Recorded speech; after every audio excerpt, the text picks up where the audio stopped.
안녕하십니까. AV1 대표원장 박준형입니다. 오늘은 한번 홈 디바이스, 홈케어에 대해서 얘기를 해보려고 해요. 제가 일하면서 주변의 친구들한테 내가 홈케어 기기가 있는데 어떤 기능을 많이 써야 될까? 이렇게 정말 많이 질문을 받아요. 홈케어 기기 어떤 기능은 정말 괜찮기도 하고 어떤 기능은 좀 아쉽기도 하거든요. 그래서 제가 집에서 쓸만한 홈케어 기기가 어떤 것인지 깔끔하게 알려드리도록 하겠습니다. 첫 번째는 하이프 초음파 장비입니다. 우리가 일반적으로 아는 하이프는 슈링크나 울세라 같은 장비라고 생각하시면 되는데, 홈케어 기기는 영구적인 장애나 화상을 입으면 안 된다라는 규정이 있습니다. 그렇기 때문에 출력 자체가 셀 수가 없다라고 보시면 됩니다. 그런데 하이프는 출력이 매우 중요한 원리를 가지고 있습니다. 간단하게 말씀드리면 하이프는 TCP라고 해서 작은 열 응고점을 만들어야 되는데, 이 응고점들이 약 65도 이상 올라가야지 효과를 낼 수가 있고, 안에서 조직을 수축시키게 돼서 탄력을 만들어내는 원리를 가지고 있습니다. 하지만 홈케어 디바이스 그 출력으로 안에 65도 절대 만들 수가 없습니다. 홈케어 디바이스로는 하이프의 본질적인 효과를 구현하는 것은 현실적으로는 매우 어렵다라고 보여집니다. 차라리 한 번씩 울세라나 슈링크를 받는 것을 더 권장드리도록 하겠습니다. 두 번째는 고주파입니다. 이것도 출력이 매우 중요합니다. 고주파 같은 경우는 넓게 퍼진 에너지를 전해주는데, 그 아래쪽 온도가 약 50도 이상은 해야지 콜라겐이 새로 만들어지고 탄력이 생성되는 그런 원리를 가지고 있습니다. 우리 몸은 45도 이상만 돼도 피부에 화상을 입을 수가 있는데, 그러면은 병원에서는 어떻게 할까? 병원에는 냉각 장치라는 것이 있고요. 냉각 장치를 통해서 피부 겉은 차갑게 하면서 안을 뜨겁게 하는 원리를 가질 수 있기 때문에 안의 온도가 50도 이상 내면서도 피부가 화상을 입지 않을 수가 있습니다.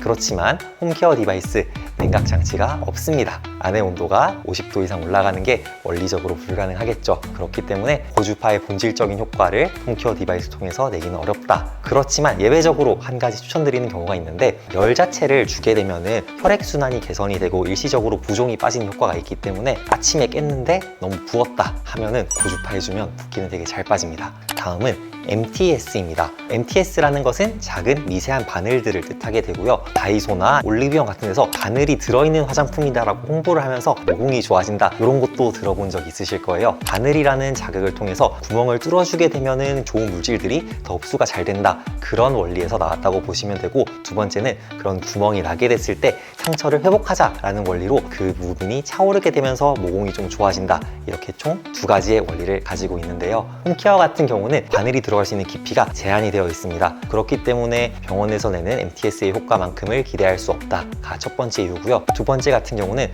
감염이나 염증의 이슈가 있습니다. 괜히 홈케어 하다가 피부가 뒤집어지거나 염증이 생기거나 해서 병원을 안 좋은 이유로 찾을 수 있는 그런 불상사가 생길 수도 있습니다. 그래서 MTS 같은 경우는 피부가 잘 뒤집어지지 않는지 감염 관리 등을 철저하게 해야 된다고 생각을 합니다. 다음 말씀드릴 것은 EMS라는 제품이고요. 생각보다 나쁘지 않습니다.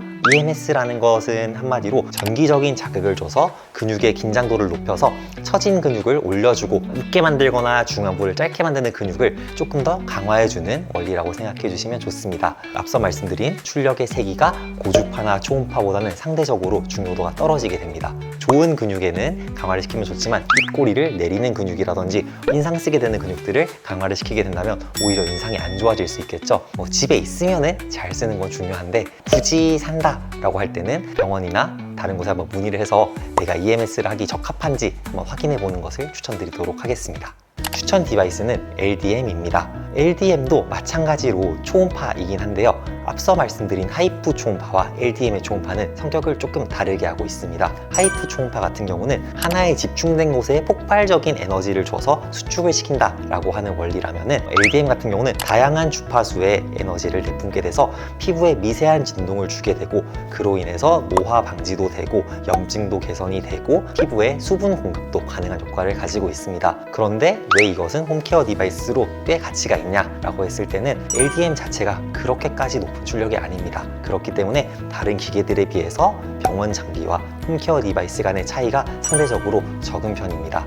또한 다른 장비들 같은 경우는 자극을 주고 회복을 하는 어느 정도의 다운타임이라는 회복 기간이 필요한데 반해서 LDM이라는 것은 회복하고 진정하는 관리이기 때문에 크게 걱정을 하지 않고 편하게 쓸 수 있다는 것도 장점입니다. 그리고 또 말씀드리고 싶은 것은 같이 쓰면 좋은 성분들이 있고 같이 쓰면 오히려 더 해를 입히는 성분들이 있습니다. 제가 비추천하는 성분은 아하나, 바하, 레티놀 등의 성분들입니다. 아하나, 바하 같은 경우는 피부의 각질을 없애주는 역할이게 되는데 아무래도 이러한 장비들과 같이 하게 되면 그런 성분들이 안으로 더 흡수가 되면서 피부가 더 뒤집어지거나 더욱더 염증이 발생할 수 있습니다. 레티놀도 마찬가지로 피부의 재생 주기를 빠르게 해서 피부를 좋아지게 하는 원리를 가지고 있는데 이거 안 그래도 되게 조심히 써야 되는 물질인데 디바이스와 함께 하게 되면 트러블의 가능성이 매우 높아지게 됩니다. 이러한 성분들은 홈케어 디바이스들과는 같이 사용하지 않는 것을 추천드리고요. 역으로 같이 사용할 때 오히려 흡수를 도와줘서 더 효과가 좋은 물질들이 있습니다. 히알루론산, PDRN, 비타민 등이 그러합니다. 특히 히알루론산이나 PDRN 같은 경우는 크기가 크기 때문에 말씀드린 장비들과 함께 사용했을 때 피부 안으로 잘 흡수가 될 수 있어서 훨씬 더 좋은 효과를 기대할 수가 있습니다.